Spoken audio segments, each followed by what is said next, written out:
At exactly 6:03 a.m., Adrian Vale's phone began vibrating. Once. Then 10 times. Then 50. Then it wouldn't stop. Adrian reached for it with his eyes still half closed, expecting a work emergency, a missed alarm, anything normal. The screen showed over 400 missed calls. He sat up. His television turned on automatically, a smart home feature Claire had insisted they install 8 months earlier. "You'll love it," she had said, smiling from across the living room. Imagine waking up and the news is already on. He thought about that now. Every major news channel was running the same headline in the same red breaking news banner. Billionaire Adrian Vale wanted for murder. Adrian stared at the screen. His first reaction was laughter. Actual laughter. Because this was obviously a mistake. A reporting error. Someone had the wrong name, the wrong photo, the wrong city. Then they played the footage. A man walked out of an underground parking garage at 11:48 p.m. The camera angle was perfect. No shadows. No blur. The man's face was completely visible. No mask. No hoodie pulled low. The man was Adrian Vale. And he was holding a bloody knife. The anchor's voice returned. The victim was Senator Richard Harlow, found dead inside the garage minutes after this footage was recorded. Authorities are asking anyone with information on Adrian Vale's current whereabouts to contact. Adrian turned the television off. He had never been to that garage. He had never met Senator Harlow. He had never held a knife like that in his life. Then came the knock. Not a knock. A pounding. The kind that means the people on the other side are not asking permission. He ran to the window. The street below was a grid of police vehicles. Blue and red lights bouncing off every surface. Dozens of officers. A command vehicle parked at the corner. He reached for his phone to call Claire. Her last message sat at the top of his screen. Sent at 11:46 p.m. 2 minutes before the murder. "Early night for me. Don't wait up. Love you." He stared at it for 3 seconds. Then the door came down. "Police. Don't move." Adrian's heart pounded. His eyes landed on the emergency fire exit at the end of the hallway. As officers stormed into the apartment, he sprinted through the rear exit and into the service stairwell.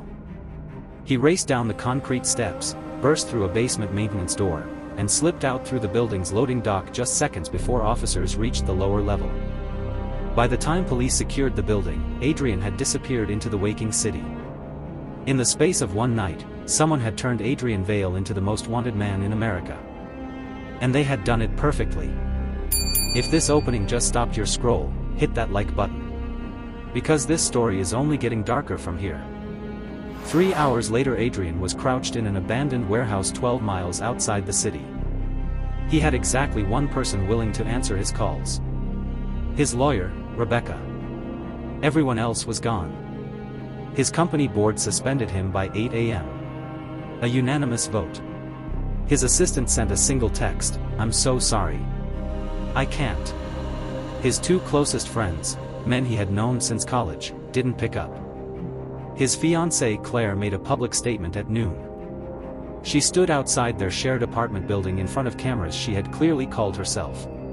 She wore no makeup. Her eyes were red. Her voice broke twice. She announced she was ending their engagement, effective immediately. She cried on camera. The clip went viral within the hour. Adrian watched it on Rebecca's phone in the warehouse and felt something cold move through him. In 8 years together, he had never once seen Claire cry. Not once. When Rebecca placed the evidence folder on the concrete floor between them, her face said everything before she spoke. Fingerprints from the murder weapon matched Adrian's. DNA from under the senator's fingernails matched Adrian's. Phone records placed his personal cell within 2 blocks of the crime scene. 3 witnesses independently identified him from a photo lineup. Traffic cameras tracked a car linked to him through the area at 11:31 p.m. Rebecca closed the folder. "If I didn't know you personally," she said quietly, "I would think you were guilty. This wasn't a frame job. Frame jobs have cracks. Rushed timelines. Borrowed details. Loose ends. This was someone who had rebuilt reality itself. Constructed an entire version of events, with evidence, witnesses, footage, records, and placed him inside it. Like a set built around a man while he slept. For the first time since that morning, Adrian felt something beyond confusion. He felt genuine fear. 5 days into hiding, Adrian started working backward. He pulled 5 years of company records, hiring logs, vendor files, event security rosters, delivery manifests, and started looking for a face that didn't belong. He found a rejected job application. Mid-level systems analyst. Clean background. Solid references. Passed over for someone with more direct experience. Rejection letter sent on a Tuesday. Applicant name, Ethan Ross. Adrian almost moved past it. Then he looked at the attached photo. He stared at it for 20 minutes before he placed it. A hotel lobby in Geneva. 3 years ago. A man standing near the concierge desk who had looked up at exactly the moment Adrian glanced over. He kept pulling footage. Ethan Ross. Charity Gala. 2 years ago. Not as a guest. As a waiter. Ethan Ross. Background of a press photograph outside Adrian's office building. Ethan Ross. Delivery driver. Adrian's penthouse. 11 visits over 18 months. Ethan Ross. Contracted security guard at the industry conference where Adrian gave his keynote. Always nearby. Always forgettable. Always in the background. For 5 years someone had quietly and systematically inserted himself into Adrian's life. Not to interact with him. Not to get close to him. To study him. A week later, Adrian found Ethan. An abandoned luxury hotel on the edge of the city. Scheduled for demolition in 30 days. No security. No cameras. Adrian went alone. Against Rebecca's advice. Against every reasonable instinct. The walls of the grand ballroom were covered floor to ceiling. Photographs. Thousands of them. Every birthday. Every vacation. Every business meeting. Every private dinner. Some taken through windows Adrian didn't know anyone could see through. This wasn't research. This was obsession. You finally made it. Ethan stood in the far doorway. Calm. Relaxed. A man who had been expecting a scheduled appointment. Adrian crossed the room in 4 steps. Why? Ethan didn't move back. Didn't flinch. My mother died because of your company. Because of your company. Adrian shook his head. My company didn't My exist company 20 didn't years exist ago. 20 years ago. It had a different name. Silence. Heron's Creek, Ethan said. His voice didn't rise. Didn't break. A chemical plant. 31 people dead. My mother was one of them. I was 9 years old. Heron's Creek. Your company was responsible. Restructured before the lawsuits reached court. Changed names. Merged. Expanded. And eventually became the foundation of the empire you inherited at 26. Adrian said nothing. I didn't want to kill you. I wanted you to lose everything. Your name. Your company. Your relationships. Your freedom. The same way my family lost everything. So I spent 5 years becoming your shadow. Then 8 months ago, a woman contacted me. She already knew everything about Heron's Creek. She brought money. Resources. An entire network of people. She had access to specialists who knew how to manufacture evidence, erase digital trails, and make innocent men look guilty. By the time I realized who I was really working for, I was already trapped. Together we built the case against you. I thought we were destroying your reputation. Then Senator Harlow was murdered.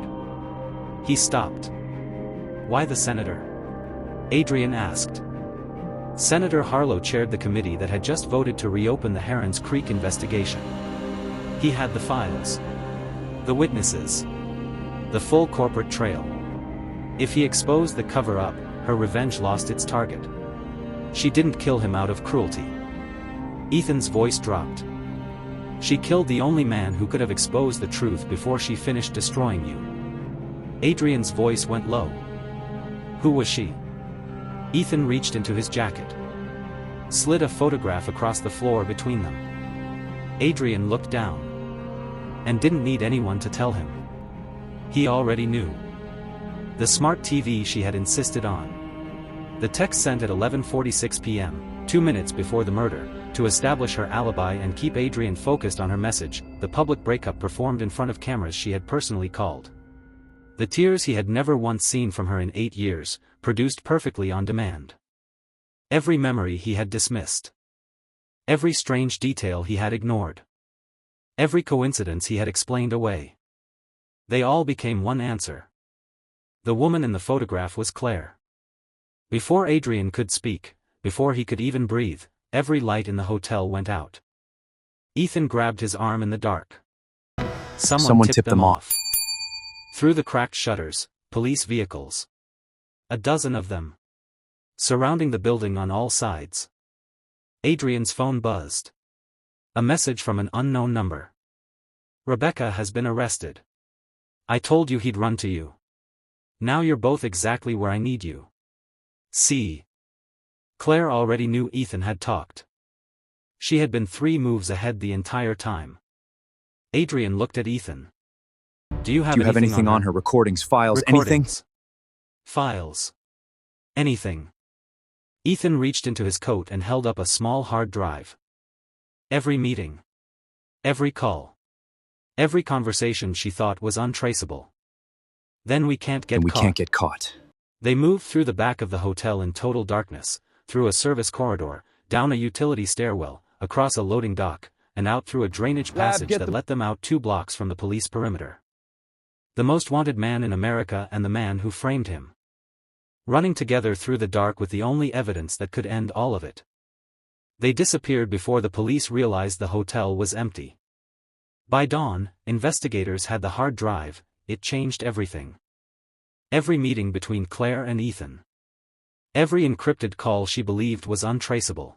Claire Morgan every is the payment, key. Every lead circles back to her. every instruction, every operational detail of the conspiracy, including the conversation where she calmly arranged Senator Harlow's murder. Over the next several days, investigators uncovered the rest of the operation. The people who manufactured evidence. The financial trail. The fake identities. Everything Claire thought she had buried. Claire's father had died in the Herons Creek disaster. She had spent 8 years building a relationship with Adrian Vale. Not falling into it. Building it. Deliberately. Strategically. Moving closer, earning trust, embedding herself into every corner of his life. Every date calculated. Every smile rehearsed. Every promise a thread in a plan that stretched back 8 years. None of it accidental. All of it engineered. 48 hours later, Claire reached a private airfield on the edge of the city. A jet sat waiting on the tarmac.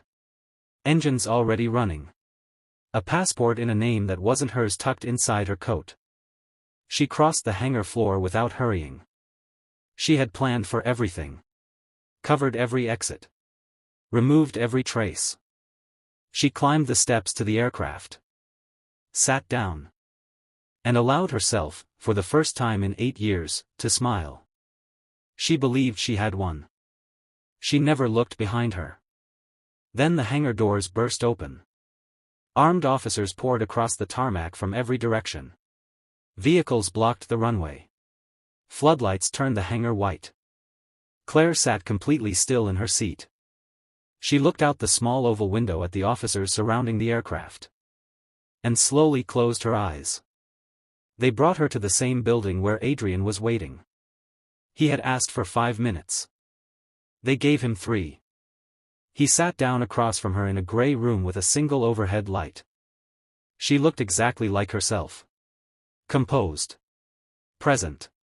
The woman he had known for 8 years. Adrian looked at her for a long moment.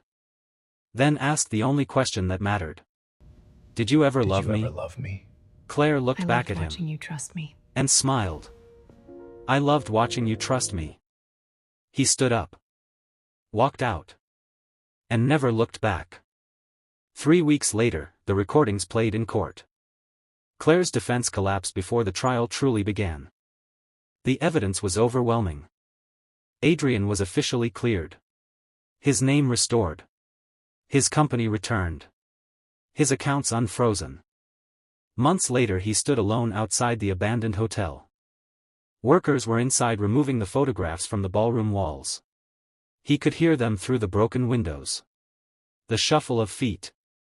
The soft sound of tape being peeled from plaster. Thousands of moments from his life being packed into boxes. A single photograph slipped from a worker's hands and landed at his feet. It was him and Claire. A restaurant she had chosen. Both of them smiling. He remembered that night. He had thought it was one of the best evenings of his life. For 8 years, he had mistaken a performance for love. Adrian looked at the smiling faces one last time. Then tore the photograph cleanly in half. He let both pieces drift onto the cracked pavement. And walked away without looking back. The most dangerous lies aren't told by strangers. They're told by the people you've already decided to trust. If this story got under your skin, share it with someone who needs to see it. And subscribe, because the next story is already waiting for you.